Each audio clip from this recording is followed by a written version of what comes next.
The whispers reached my ears the moment I crossed the threshold alone. Soft, mocking laughter weaving through the air, just sharp enough to sting. He couldn't even find a date. She sneered at her companion, that familiar smug, cutting grin curling her lips, the same expression she reserved for anyone she deemed beneath her.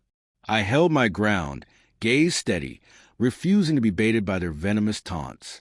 Their cruel mockery hung thick in a room like an overplied cheap cologne, noxious, but fleeting. Let them savor their fleeting moment of superiority. They thought I had arrived to crumble, a man broken and beaten. But they didn't know me. I had loved her fiercely once. So fiercely that I drowned out every warning sign, mistaking her chaos for passion. We met in university. She was a wild spark, untamed and electric, and I was a kindling ready to catch fire.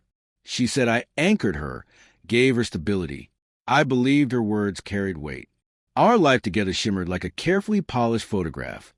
Flawless smiles, far-flung vacations, holiday cards etched with warmth.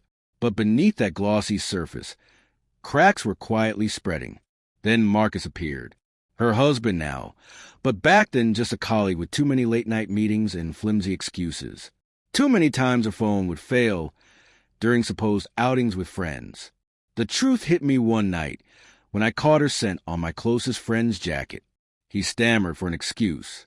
She didn't even try. "I'm sorry," she said, as if she'd lost a trinket, not shattered a world. But betrayal isn't an accident. It isn't a slip or a misstep. It's a choice. She left for the house. Half my savings. Even took our dog. Worst of all, she took the part of me that trusted without hesitation. After the divorce, I disappeared. Not with fanfare, but quietly. I stopped sharing my life online. Stopped posting updates. I let the world believe I was lost, defeated. That was my first mistake. I wasn't drifting, I was digging. I started with Marcus. He was hailed as a real estate mogul, self-made and untouchable. But I peeled back the layers of his empire, shell companies, hush-money bribes, a municipal contract mysteriously linked to a councilman's sudden trip to Monaco. I wasn't chasing gossip. I wanted precision.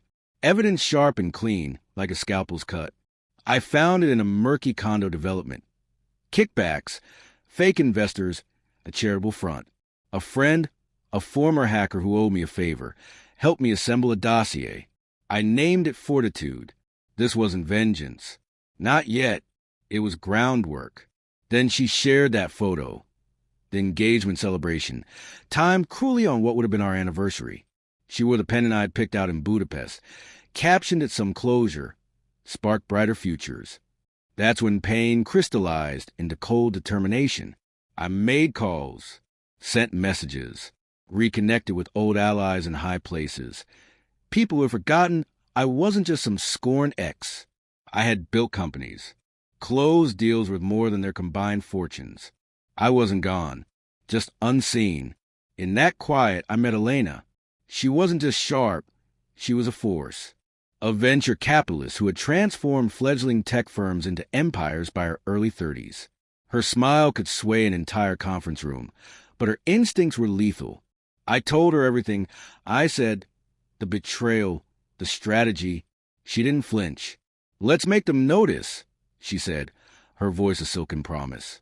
That night at their gala, a lavish event celebrating Marcus's so-called philanthropy, the city's elite packed the venue. I arrived alone, letting their sneers and chuckles wash over me like water off stone. Then the doors swung open. Elena appeared, not rushed, not theatrical, but perfectly timed. Her emerald gown glittered like a sharpened blade as she moved past the whispers, past the gawking crowd, and past my ex-wife's tightening jaw. She took my arm. "Sorry, love," she murmured, voice a blend of honey and steel. I was delayed. I pressed a kiss to her temple. The room hushed, the air thick with unspoken astonishment. My ex-wife's eyes widened, as if a ghost adorned in diamonds had just materialized before her. Marcus shifted uncomfortably, pretending not to see the city's most powerful investor. I let the moment linger, then approached them. "Elena," I said casually, "you know Marcus, don't you?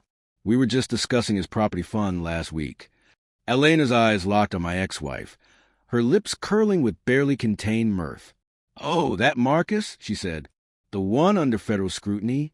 Marcus paled. What? No, you don't. Oh, didn't you know? I interrupted, feigning shock. Someone tipped off the authorities about your nonprofit scam. The IRS is very curious. Funny how quickly things unravel when the right eyes turn your way. My ex-wife tried to speak, but her words faltered, caught between panic and disbelief. I leaned in, voice low and calm. Enjoy the night. It might be your last as host for a while. We left before the storm fully broke. But the fallout found me. Account seized, probes launched, sponsors abandoning ship. I didn't need to swing the axe.